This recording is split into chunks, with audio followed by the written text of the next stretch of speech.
sometimes we come onto the show, we don't have anything to talk about, so we just kind of start winging it. Oh man, where do you even start today, Moan? Do we start at the trade? I mean, can we officially start considering? I mean, the NFL offices don't really, or the new league year don't open up till when? Another hour. Eastern? Another 2 hours. Yeah, another 2 hours. I mean, technically, nothing's happened basically right now, DK. Right?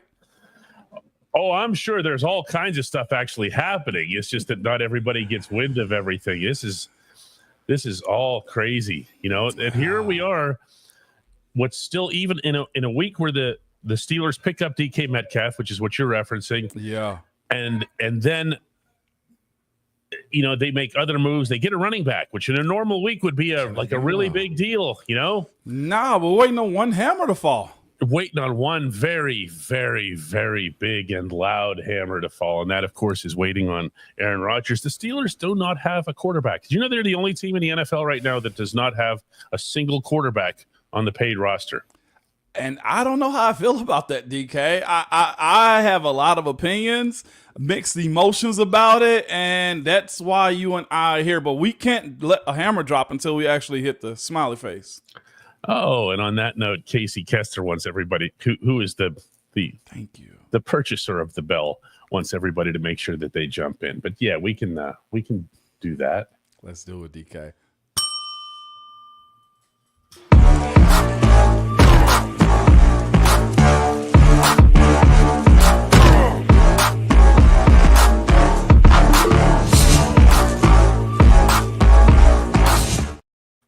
Woohoo!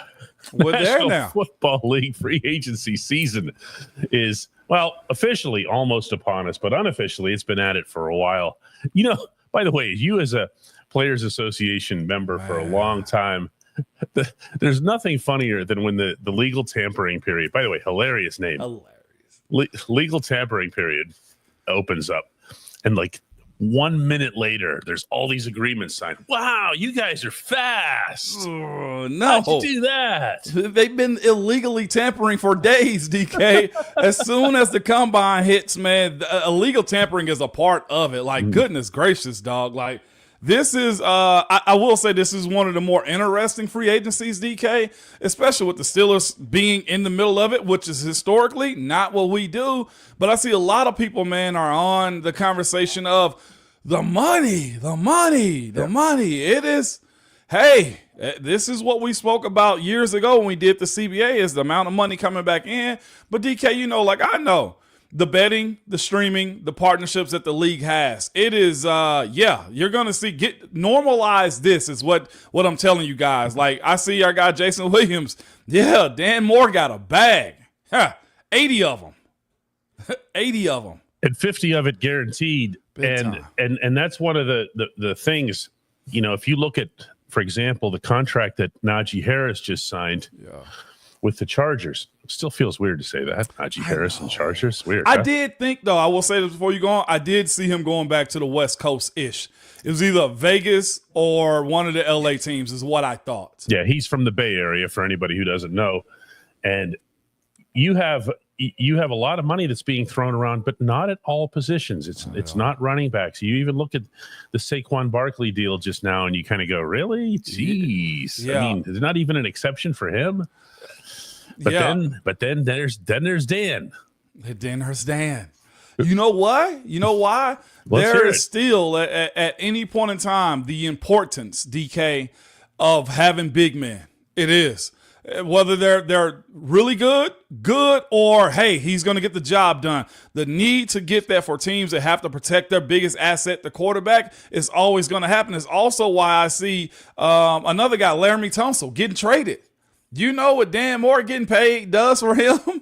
It raises the floor for him, too. And, I mean, before the Houston Texans, I know it's a side topic, but before they got to pay their young quarterback, they got to start letting go of assets, DK. It's just kind of how it goes when you're trying to build a team up, which is why you let the Steelers let go of Dan Moore. They've already planned for this. When did this turn, Moan? When did offensive linemen, but in particular tackles, turn? I want to say it was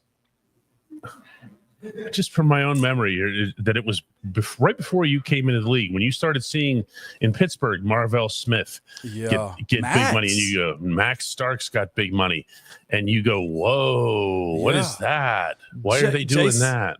Jason Peters was another one of those guys.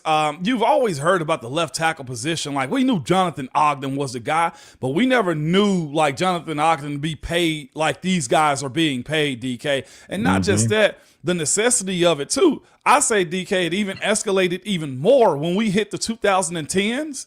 When passing the ball around became such a bigger part of the NFL. We've gotten away, remember, where you can just maul a guy, DK. You maul a guy and the offense having an opportunity to play ground and pound football. No, when you had Peyton, Ben, Eli, Brady, Breeze, Rivers, I mean, the list goes on, DK, of these guys coming into the league and transforming into no huddle. West Coast offense is spreading the ball around. Like, I think it elevated itself more now, and the need for those guys, DK, to be paid is even higher. But here's the other side of it too. A lot of those guys that are coming out as far as like the pass pro and their growth isn't where the Marvells, the Jonathan Ogdens were back in the day. Like, they're still a growth. So when you see a guy like Dan get broke off like that, you got to say to yourself, and you guys know I covered a team here in Tennessee, like, the left tackle or the offensive line in general is not good. So you overpay for a guy like Dan. That is what happens in these situations. Well, I don't even want to call it an overpay. That's what the market suggested. There's no such thing as an overpay in football or in professional sports, because you put the player, the product, the asset out to 32 teams. Yep. All it takes is one. It's like selling your house, man. What's your house worth? Whatever the last person paid for it. Yep.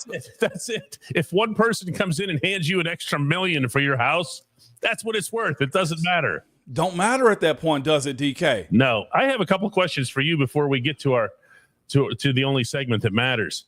And they actually both have to do with the other team that you cover on a regular basis, the Tennessee Titans. One of them, since I reported exclusively yesterday that the Steelers had reached out to Mason Rudolph. Mason is, of course, a free agent. Mason is also your bud. Let's put all this into fair context and everything. What kind of season did he have? Because if you look at the numbers, you see a 64% completion percentage. You go, that's all right. You see 9 touchdown passes in 5 starts. You go, that's all right. You also see the 9 interceptions. You also see that the Titans just didn't generate much at all offensively. So what kind of season did he have? Was it a step back? Was it about the same as what we saw in Pittsburgh? It was about the same too, but here's what I'll say. Also, to be fair to Will Levis, it wasn't much help that he got.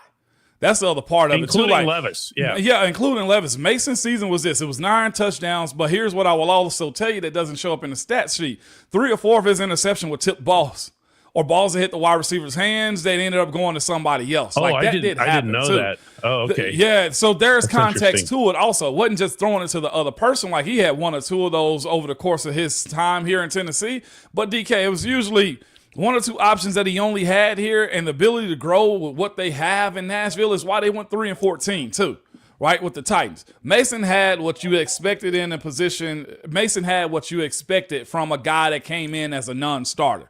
It was fair, wasn't great. Is Mason in a position where he can say, hey, pay me, trust me to be your guy moving forward? It's not there either, DK. I see what you're saying. There's another level that could have been attained regardless. Yes, but do I think Mason in a setting that helps him as far as protection, because it wasn't there, as far as weapons and the game plan and being supported by defense? That's the other portion of this context, DK. Before we go further into what the Steelers are going to do too, a really good quarterback is trash on a bad team. You can squeeze out a lot, right?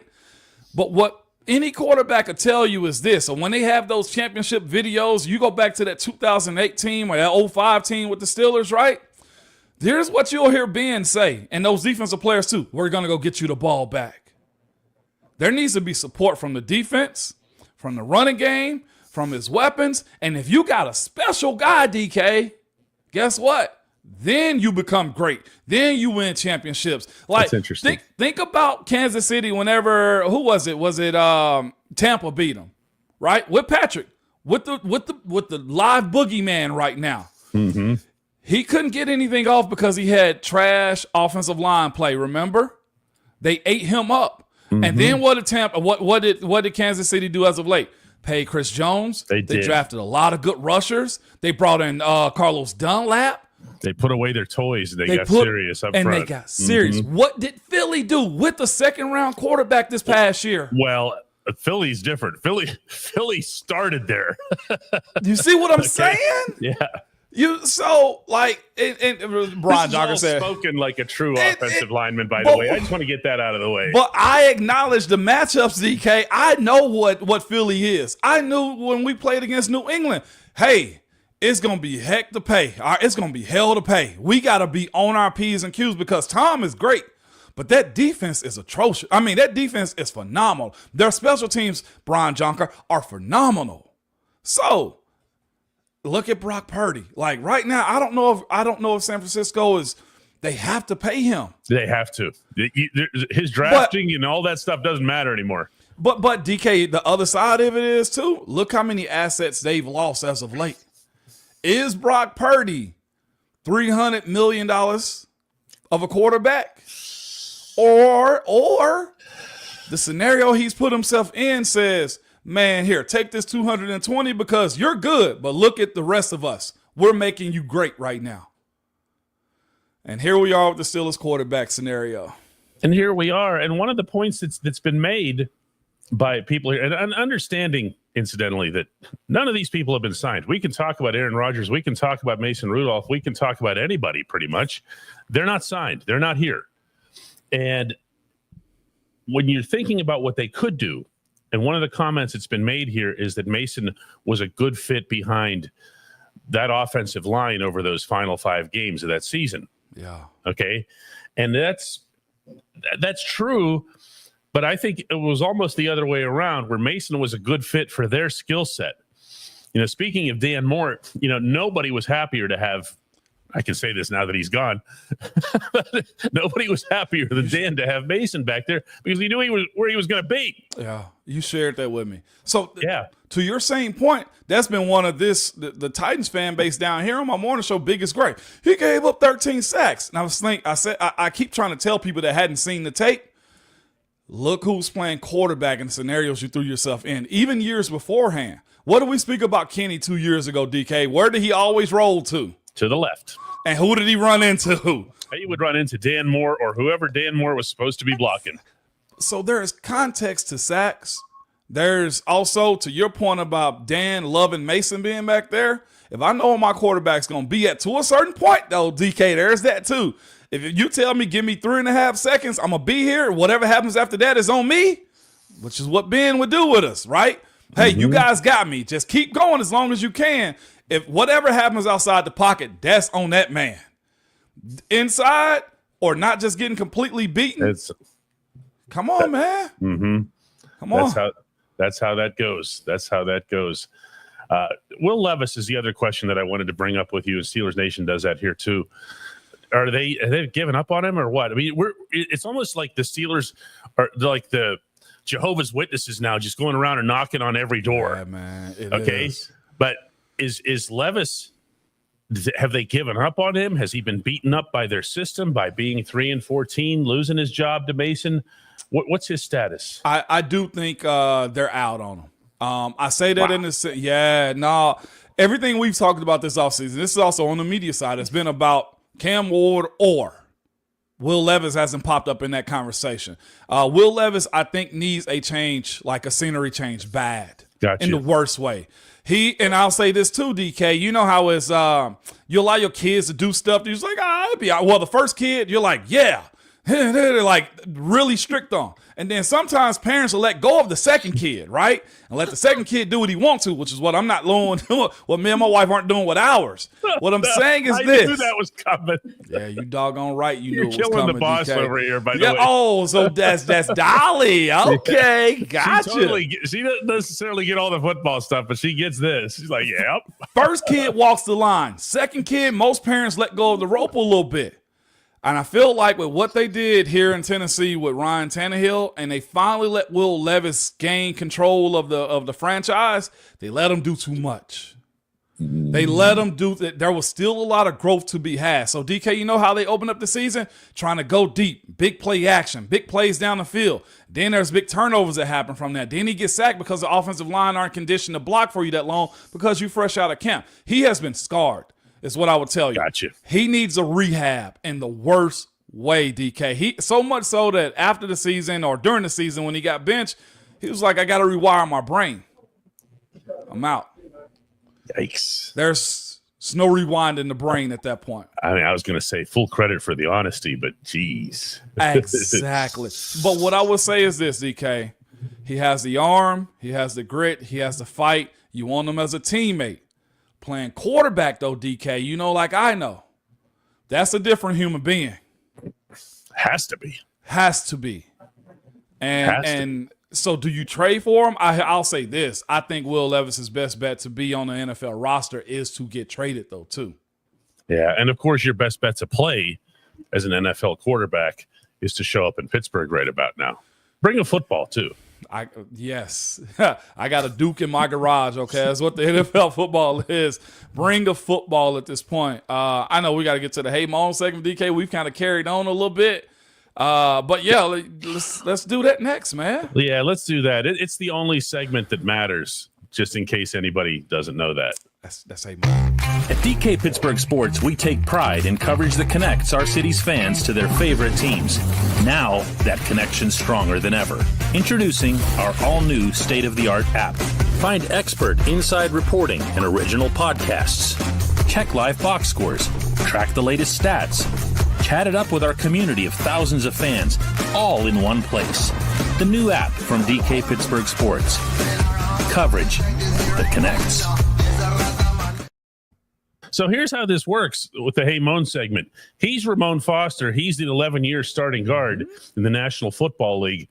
All 11 of those for one franchise. We weren't talking about player movement when we were talking about Moan.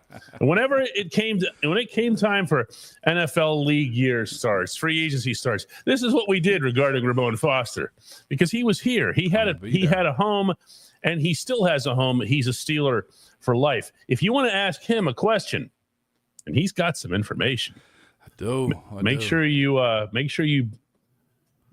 check in with this show here. Hey Moan too. Preface that too with the little megaphone and on all that other stuff. Exactly. By the way, real before I do the first one, man, Dan, we had a conversation too. I reached out to him initially. Hey, if you need something around the city, and I got out the way. I see why you love him as a person. Dan, it's impossible not to. Last thing he told me in Baltimore is I'm going to get paid. Listen. He knew. Listen. He knew. I told him I'm going to stay out the way. And, hey, if you need me, I'm here. We've exchanged some formalities, man. And I'll say this, for a team that needs somebody solid on the left side, he fits what they need here. And more than just that, though, from what you've told me and what we've shared on this show, too, about Broderick and his relationship, they need that here. There's a whole lot of good that comes from Dan Moore. And, as is often the case, you see Brian Jonker, who's a regular here on this program, says Dan Moore was trash. You don't pay $82 million for trash. Nobody makes a mistake that big. Ryan Lytle says, hey, Moan, all the hate on Dan Moore was crazy. And that's kind of how that job is, specifically left tackle, but really offensive line. You're only recognized when you do something good. Look, Dan didn't always have great games. I'm not sitting here Pollyannaing him, okay? And he struggled a little bit more down the stretch than anybody, including himself, would have wanted. But there are always mitigating factors to these things in one direction or the other here. And the fact is that people like you, the people like Max Starks, who we've already referenced on this program, and people like, I'm going to invoke him more than once on this show, you know who I'm going to bring up here, the late, great Craig Wolfley. Yes, sir. Believed in Dan. And they believed in Dan for the same reason that a lot of those same individuals, including Wolf, believe in Mason McCormick, because they see that fight. They see that junkyard dog. They see that stuff that you were talking about here on this show before anybody else was regarding Dan, that you saw that fire. You saw that, that DOG. Yep. Yep, you did see that, man, and that's what he brings to you too, man.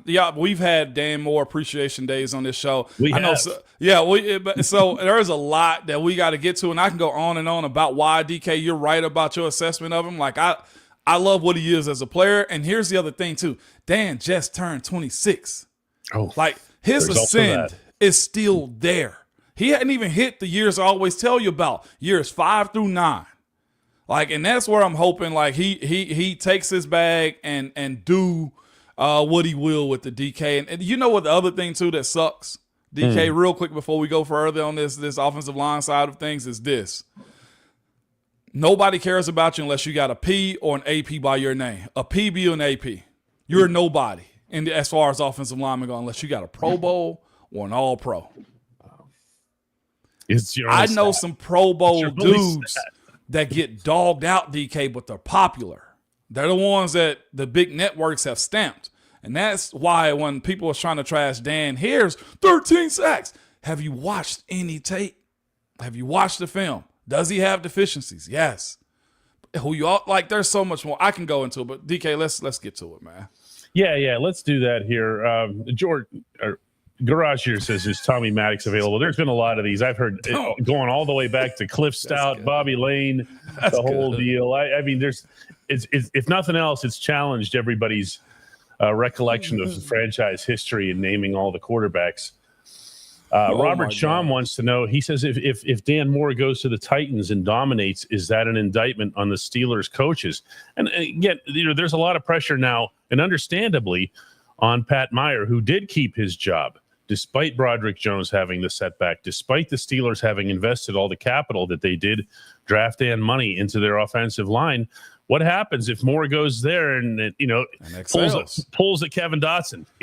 Well, here's what we do know. People know who he is now because of the bag. So if he is having a good game, he will get that notoriety, DK. So that's the other part of it too. You're at a place right now that's very low as far as quarterback protection. And if he comes in and somewhat solidifies that, or at least have their quarterback be competent, yes, it will look bad upon Pat Meyer. And not just that, you got another situation that's like that too with Dotson. Dotson has gone on and done the exact same thing. Is he a Pro Bowler this year?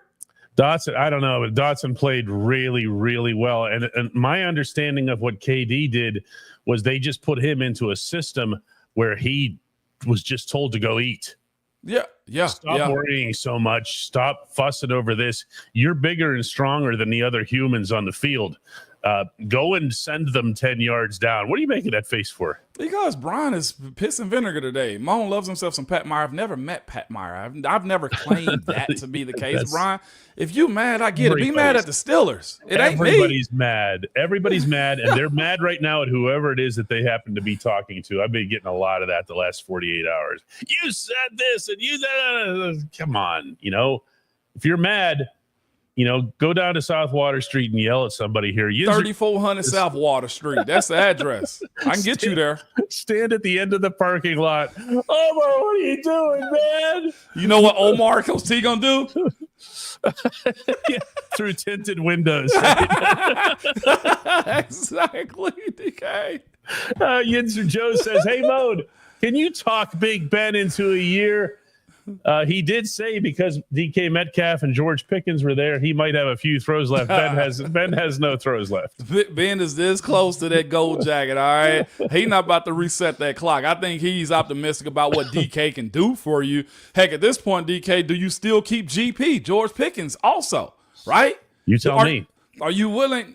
I got my take on it. My take is this. It's go ahead and get something for him right now. DK is your number one. You got two dudes fighting for number one at this point. His value is as high as you get as it pertains to George Pickens right now. If you get a 2 out of him right now, then you stack. Then you build. You know what you also get yourself out of? You get yourself out of the position to where you have to be in a spot to pay him or franchise him moving forward. Steelers have a history of this, DK. This is prime George Pickens. How much can I get for you moment right now? It really is. It really is. David Mahokey comes in, and thanks to everybody, by the way, who's been making contributions and, buying memberships and everything. That's at dkps.net/join. Covers all of our shows, including the Ramon Show. David says, late to the party, but hey, Moan, could the NFL benefit from a minor league system to get players to play and develop better? Or is it too much on their bodies? Adding extra games seems like an NFLPA no-no. What say you? David, great friggin' question. You hear me? That is awesome. The answer is yes, they could benefit from it. The issue is NFL don't want no competition. None. That's what you're dealing with right now, and they have it. It's called the college system. That's what sucks about it is if you're good enough, they're gonna find you. Now with the expansion of the practice squads, you're able to keep guys longer, retain them too. But here's the other side too, David. Like, to be real with you, like we judge and are very conceited and cocky about playing in the NFL because here's the thing: there's a lot of people can actually like do football, but it ain't a lot of people that can play it too.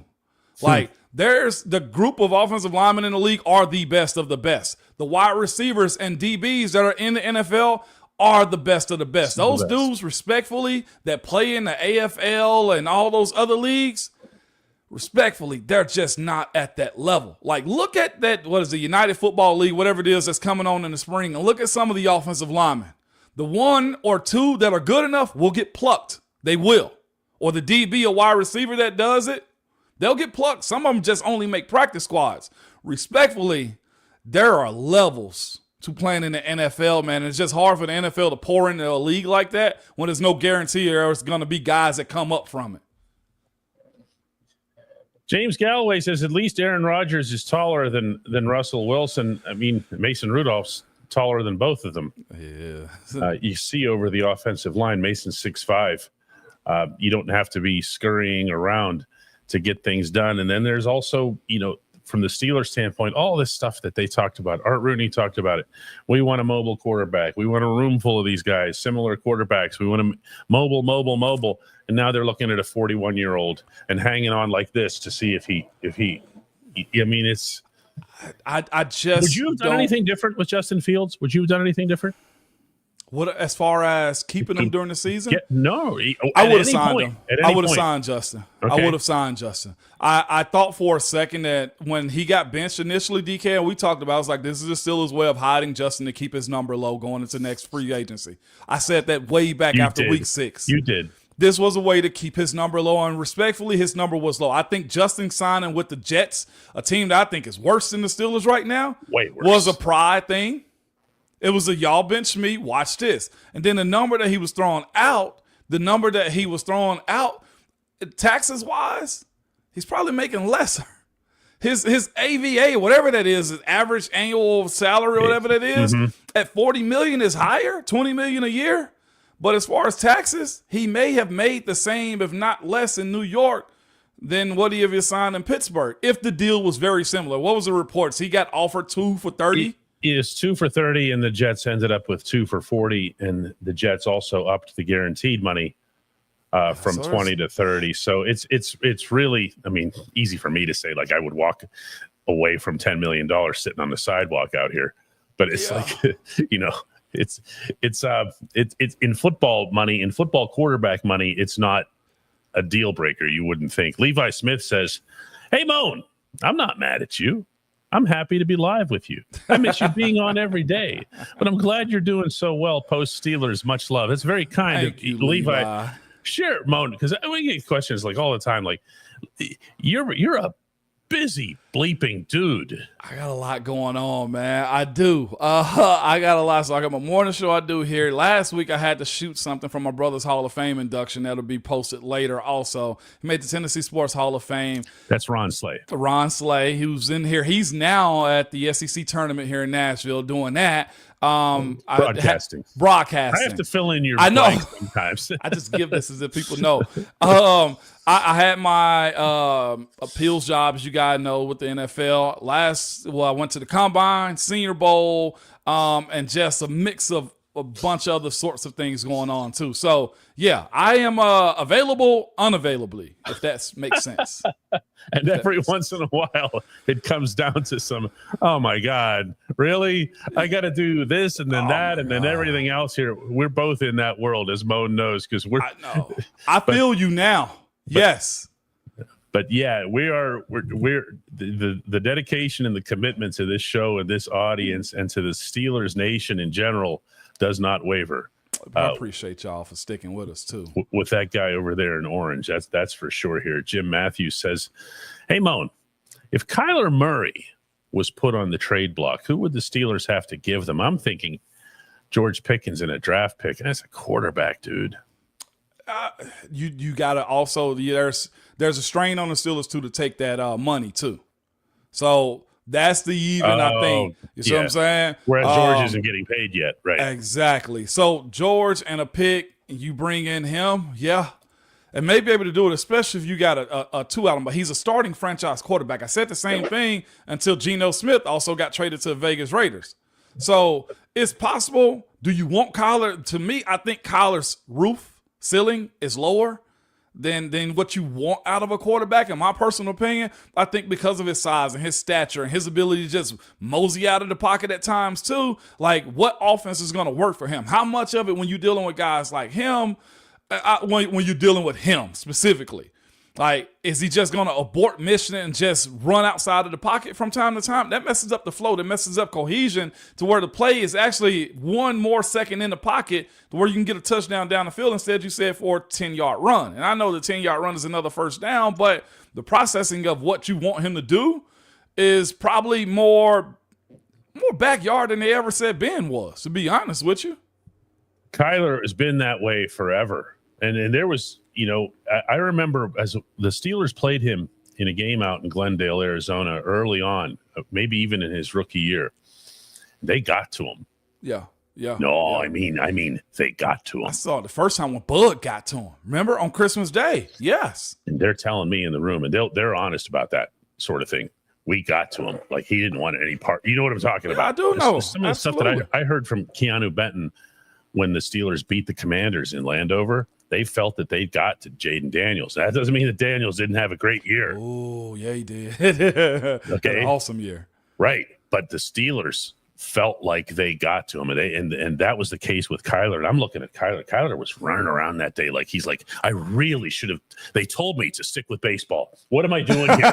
They told me. They did. Remember? Sure did, man. But here's the thing. There will be a level of success, but what's going to appease the fans, though, too? Like, if you do trade for a guy like Kyler, I don't know if Kyler, and this is the thing to be said, I don't know if he's a Super Bowl caliber quarterback. All right? Can't know. Yeah, I mean, they haven't played any important games. That franchise hasn't played a single important game since that Super Bowl. And he's your franchise guy. Mm-hmm. I'm with Mike Hood here. You had Kyler Murray at home. His name was Justin Fields, right? Mm-hmm. You had it. Yeah, exactly. Oh, we're bringing Cordell back now. Let's do it. Bring Cordell in. Absolutely. Cody Craven says, hey, Moan, with some gusto. I love that, Cody. Thoughts on a trade for Christian McCaffrey? The 49ers are in a full rebuild. We hear that the Niners are in a rebuild every year, and they somehow never actually are. You know what I'm saying? Yeah, I know. Trading for Christian McCaffrey, here's the thing. You got to absorb the contract. Christian McCaffrey is the second highest paid running back in the league. And also this, Cody, I'm with you with the name. Other side of this is, I hate to say the position is mostly plug and play for the most part. It is. And when was the last time you had a full 17 or 16 Christian McCaffrey too when you play in the AFC North? That's asking for a beat down and, hey, he's inactive. Christopher Galloway comes right at Moan. Look at this, is just like a dagger to the heart here. Look at this. Hey, Moan, tell the truth. You're just getting over Tennessee getting curb stomped by Ohio State. Hey, you can say that, Christopher, but you go beat that team up north first before you come at me. You got yearly issues with Michigan. I'm over the playoff loss. Y'all are a real good team, and you proved it by winning it all. I want to see y'all adjust with the loss of your offensive coordinator and go beat Michigan. I do this trash talk stuff, okay? You don't want to play that game with me, man. Do it again is what I would tell you, all right, brethren? Because your head coach was closer to getting fired than anything. They got a demon up there in Michigan at quarterback right now. You better be worried about him. This is lighting a match, throw it on a pile, and then running. What you do with Moan here. Dude, this is what I do. Yeah, come on with it, baby. It's so easy. That's good stuff here. Way to go there. Hayden Daddy says it let's do it. It fits the Tomlin pattern of going after players who were amazing. Oh, he's talking about Kyler Murray 5 to 6 years ago is incredible. There's been some talk about that as it relates to the Steelers apparently being in agreement on a contract with Darius Slay at corner. Slay is in his mid-30s. He's even past the Joe Hayden years and everything. Slay is also a guy who like Joe Hayden, is just one of those guys who's going to find a way. Pat Pete did it. Everyone was like, Pat Pete's too old. He was not too old in a Pittsburgh uniform. And some guys are just more equipped than others, or they can use more of this. Or age don't matter to them too. So and here's the other part too with these players and Pat Pete, Darius Slay, Aaron Rodgers for that matter too. The biggest issue for the Steelers, DK, and we've said it time and time again, you're not trash enough. You're not trash enough to go get your own Joe Hayden. The last time you tried to go get your guy to fit the mold was Devin Bush, and look how that panned out too, right? Like I've painted out what I think this scenario can look like over the next 3 years in my mind, DK. But in order for you to get your guy, quarterback, the corner that you're looking for also, your team's going to have to suck. Like, I know y'all think we're in like purgatory right now as Steelers fans. Well, hear me out, man. You're not. You're winning games, DK. And it's a matter of finding the right player. I don't know who he is, whether it be corner, quarterback, or whatever, DK. And with that being said, I'm not into paying an old quarterback and Aaron $40 million either. I'm just going to throw that out there too. I don't like anything about this. I hope I'm not the only one. I know. I was waiting on you to say it. I'm not.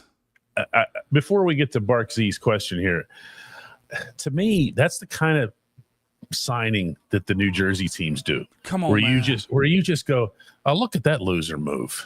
Okay, it's like when the Cowboys made Andy Dalton their starter, and you just go, really? That's where your franchise is? That's what you're doing? Or respectfully here, actually respectfully to all these guys, they're NFL quarterbacks and they've done a lot in the league. So I'm not knocking them. I'm talking about at their stage of their career. When you see a Joe Flacco, even though Flacco was still eating people up at that age, which he did, it looks like, feels like, comes across as such a loser move. Yeah. And you go, yeah, that's the kind of thing that the Jets or the Giants would do, or the Panthers. And it's to scrambling. have the Steelers be that team, I don't know, man. There's a part of me that just says, get Mason, get somebody else who's something of a project. What's his name? The one everybody's talking Sam about. Darnold. Sam Darnold's gone now. The Patriots, the young guy that everybody's talking about. Oh, J.J. McCarthy. No. Not Drake May. No. Not Drake May? No. We're going to do this Mac all Jones? day. No, here it is right Joe here. Milton? Joe Milton is my the one. fault. Oh, my God. We were going to mention the entire New England quarterback depth chart there before we got to it. It's Joe Milton. And these guys, try something like that. Give up something more than you're comfortable giving up. Bring them in and do something. Have Mason there as your steady. You know what I'm saying? But don't Aaron Rodgers. It feels desperate. But here's why though too, DK. Gardner Minshew, that's another one. If Gardner Minshew comes out of your tunnel on a Sunday, what are you doing? I feel better about Joe Milton than I do Gardner Minshew. I'll be completely honest with you. Like, it's not a no for me, it's a heck no at this point. Especially with Aaron Rodgers too at this point, DK. Like if this was a Matthew Stafford / Jared Goff situation, it's like he's the missing piece. Like, here's where I'm at with Aaron Rodgers, in my personal opinion. They formatted and fit up everything in New Jersey, New York for him. And it only got them 5 wins still, DK. That defense I thought was nice. They got some good components about it. They brought in his guys as far as skill, right? Devontae. They got one of the best young guys, too, in the league, and Garrett Wilson. They had a running game. They're trying to figure out the offensive line. And the same thing you'll be dealing with in Pittsburgh, too, is trying to figure out if Troy and Broderick can do the job, right? Specifically at those 2 spots. And then they only, DK, still netted 5 or 6 wins out of New York.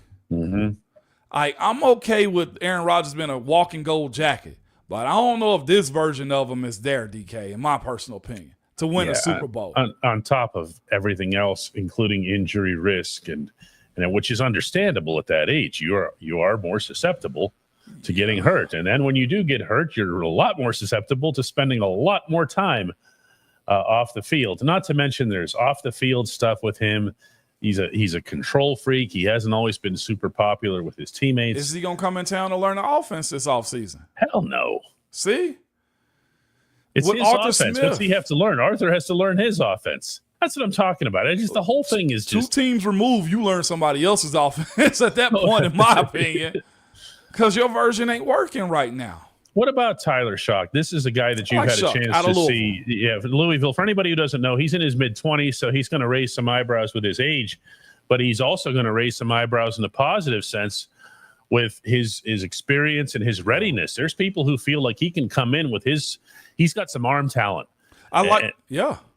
And that he can make an immediate impact. I thought he was one of the highlights down there at the Senior Bowl. We was watching. He can throw any ball. He's athletic. DK he got outside of the pocket when you needed him to. He can move it downfield, man. He connected with his wide receivers quicker than I feel like any quarterback down at the Senior Bowl did. And I thought he made himself some money. People are talking about Jackson Dart. Tyler Shough, to me, came from a quarterback system in Louisville that has breathed nothing but, well, I'll say this. Their offense is very friendly for passing quarterbacks. How do I know that? Because I got recruited by those guys. How do I know that? Because of the dudes in my recruiting class. Brian Brom is there also. And his brother is also the head coach. And also my brother is an alum of Louisville. He's told me about Shough. I've seen him. I like him. But it results to, are you going to give up a second-round pick for a guy like him or third? And they don't have a second-round pick to give up. And that's part of the catch here. So what happens is if you commit to Tyler Shough, you have to do it in the first round as the Steelers. And then which you can't do. And then you trade down or whatever, but you're passing up on all those defensive linemen and all that eye candy that's available up there, the next Cam Hayward and all that other stuff. And you're doing that for what Ramon was just describing as the Devin Bush syndrome, which is you're going for positional need. Never want to be in need. Say what you want to about Green Bay. They received a lot of flack for Jordan Love. Look at them now. Steven says, and we're going to be closing up here today, says Omar Khan is a one-read general manager. If his first read is covered, he ducks his head, spins to the left. No backup plan. Still think he's done an overall good job so far. But you know what? There can't be any question. The Steelers walked into this week without a plan B. Can't be.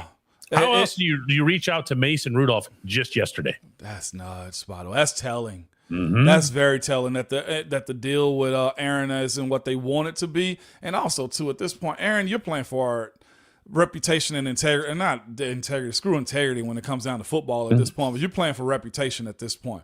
To get 50 or 40 or, heck, anything above that number right there, I think it takes away from what your job actually is. You're trying to come in and win games for a coach that you've had a very flirtatious relationship with for a very long time. Like, his legacy is built.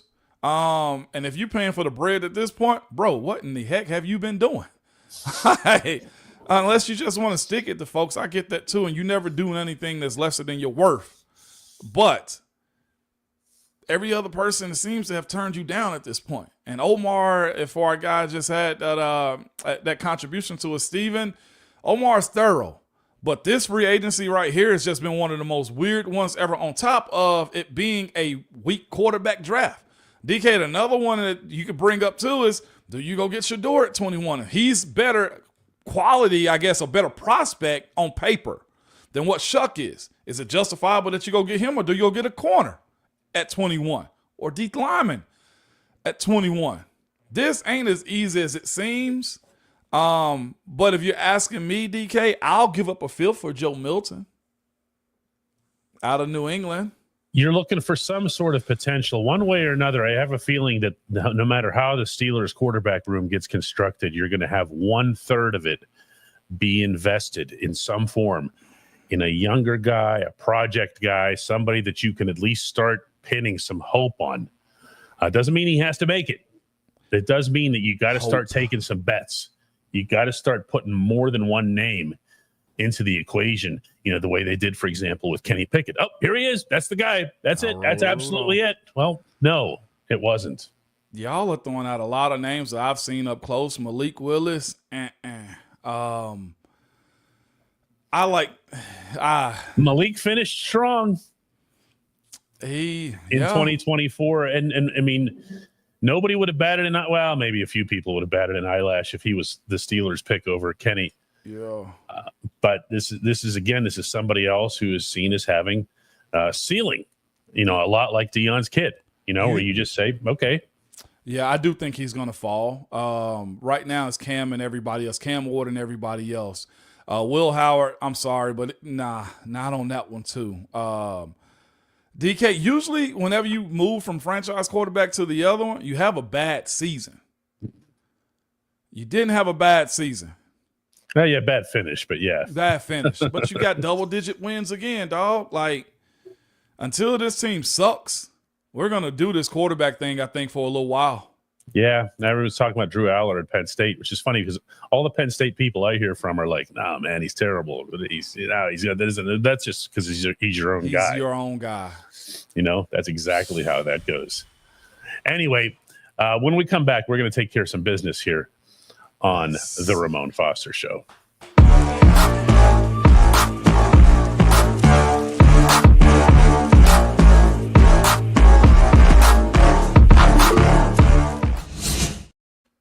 Along the way here on the Ramon Foster Show, there have been quite a few contributions from a lot of people here. Actually, too many to mention here.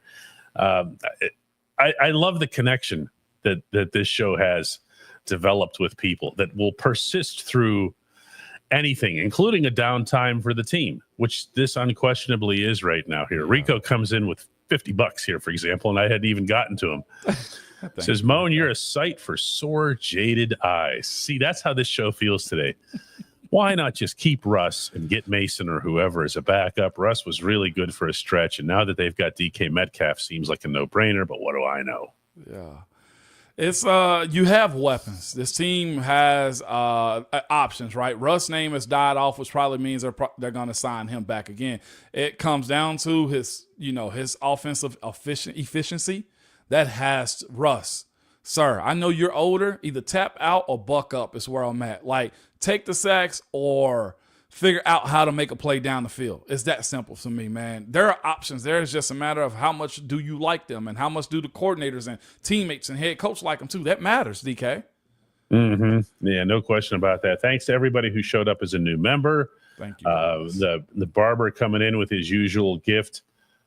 I always expect Barber to kind of just show up over my shoulder again during the Ramon show, the way he's done in the past. But he's going with that big smile on his face, like I'm here holding the jug of Turners. Yeah, holding this thug jug, man. Our great friend Rochelle was in earlier today too.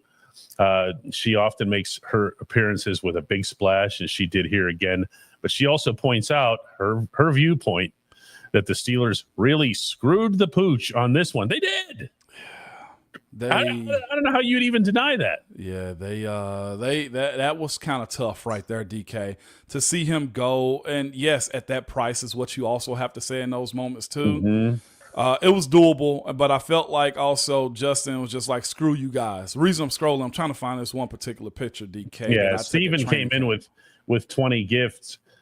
We had a whole bunch of fives, including Hanover Fist and Thomas Grant. Some random basement podcast comes in. That's actually what it's called. Don't look at me like that.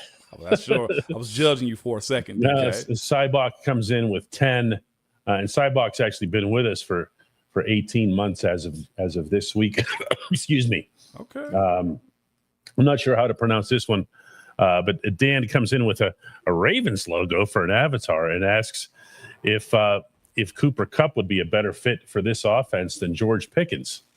He'd be a possession guy for sure. I think with DK, you have the ability to take DK Metcalf to take the top off of the offense and have somebody like Cooper Kupp with the right quarterback, though, too, that can just deal and dish him the ball all along the sideline and up the middle, man. That would be fun to watch. I ain't going to lie to you. I sign up for that for the right price. And it's crazy that the better part of this program, Moan, they signed DK, or they traded for and signed DK Metcalf, and he's just like a total afterthought. It has been an afterthought. Like nobody's brought him up. No, it's all just who's the next guy? Who's the next guy? Where's the quarterback? What is it? Yeah, Metcalf thing was nice for about 5 minutes, but we're moving on. We shut that down quick. What'd you find? I found it. Y'all know how we end the show usually. Is that all DK our announcements we have? Man, y'all know we usually in the show, I always try to give you guys something I feel like we all need to do. Call somebody you ain't talked to in a while, man. Hug somebody. Have a random conversation. Just be good to one another. I was looking for this picture because it means a lot. These guys are my friends, and they're your friends too. But there's a photo that was taken in training camp. This is August 18, 2017 is when I posted it. I see it. I see what you're pointing I got to as two well. 66s and two 73s. That's myself, Craig, Faneca, and DeCastro. Dave and I had really days cool. off right there. But, man, rest in peace, man, to Craig Wolfley, dog. One of the best human beings. I miss those road trips is usually the most fun you'll have during the season and stuff like that. Watching him and Tunch sit outside the hotel and smoke their cigars, tell old guy stories, and just be good people and stuff like that, man. And when you get a pat on the back, man, from guys like Craig or Tunch or Faneca, Max, whoever it is, you know what I'm saying? Like, though Kendall Simmons, like, it means a lot. And this is a brotherhood, man. That one hurt me to hear about Craig last week, man. Life well lived, short, for sure, and wish he can be here longer with us, man. But I wanted to pay respect to him on this podcast because that dude is an awesome human being and poured in to the Pittsburgh Steelers long after he had finished playing too. You knew who he was even if you never watched him play. And I was glad to be in a situation with him where Dave and I had some OGs, as we like to call ourselves, or these days when you get old, with him and Faneca being there, man. That was really cool. The best thing that I can say, well, I have two things to say about Tunch and Wolf that I haven't said already this week. It's like one name too when you said Tunch and Wolf. They were huggers, not handshakers. Okay, and if you're around people on a regular basis or groups of people, you know the difference. And you know that's what they would do where they see. They were genuinely happy to see you. They genuinely wanted to give you that quick hug. And the other one is that it was really weird seeing Wolf without him. I know, without it was. Touch. Really uncomfortable. And that's not to say that it's, that there's anything positive about this or whatever, but since it's happened already, picturing the two of them, like you said, just smoking those cigars somewhere up there, just to themselves. Just yucking it up. Just and talking. And one of my favorite things about them, because we could do this forever, I know. but one of my favorite things about them was that there's a lot of guys who've played in the past or in the distant past who live there, who stay there. That was never them. Right. They were just as invested in what they were watching right now. I mentioned how Wolf felt about Mason McCormick. He was a guy that was going to bat for McCormick, going back to Latrobe. Just watch him over there. Watch that guy. He's a battler. He's a guy. He's thinking, Mason McCormick, what are you talking about? He's a fourth rounder. What are you talking about, Wolf? He knew. Yeah. He knew because he was invested. So yeah, and you know what those guys you want them to look like in your franchise too. That's the other part of it too, DK. Those dudes have an eye for that's a Steeler. You've seen it in camp, like that's what they're looking for. Yeah. Okay. That's what. Now I'm going to turn this around here, but that's what the head coach of this current football team saw in you. Yes, to be fair. Okay. Yeah, 100%. When the scouts didn't necessarily, and the people judging the draft and everything else didn't, the head coach saw in you a Steeler. Yeah. And he got 11 whole years out of you. Yep, 100%, man. I was looking for that last week in my phone, and those were great days. I'm glad me and Dave had the day off, but to spend time, man, with Faneca and Wolf and Tunch and Kendall Simmons, everybody that come back, Max, Willie, Trey, like I can name all those guys, man. Damani, like, it's dope. This is a brotherhood, and I was glad to have that picture taken with him more than he was with me, is what I would say. That's awesome. That's awesome. What else you got for us here, Moan? Man, heck, I can't even follow that up right there, I know, man. but you got to try. Yeah, what I would tell you is this, man. Y'all see life is short, no matter when it is, man. We're on this ball around the sun for a short amount of time. Why be angry? Call somebody, man. Have a random conversation with somebody. Stop being mean to one another these days. But at all costs, short and quick, make it back to us next week. We will be here, DK. Follow up on not training camp, but free agency, and see if we got a quarterback. There's that too. What a concept, huh? Where's Ben when you need him? See everybody next week. Peace.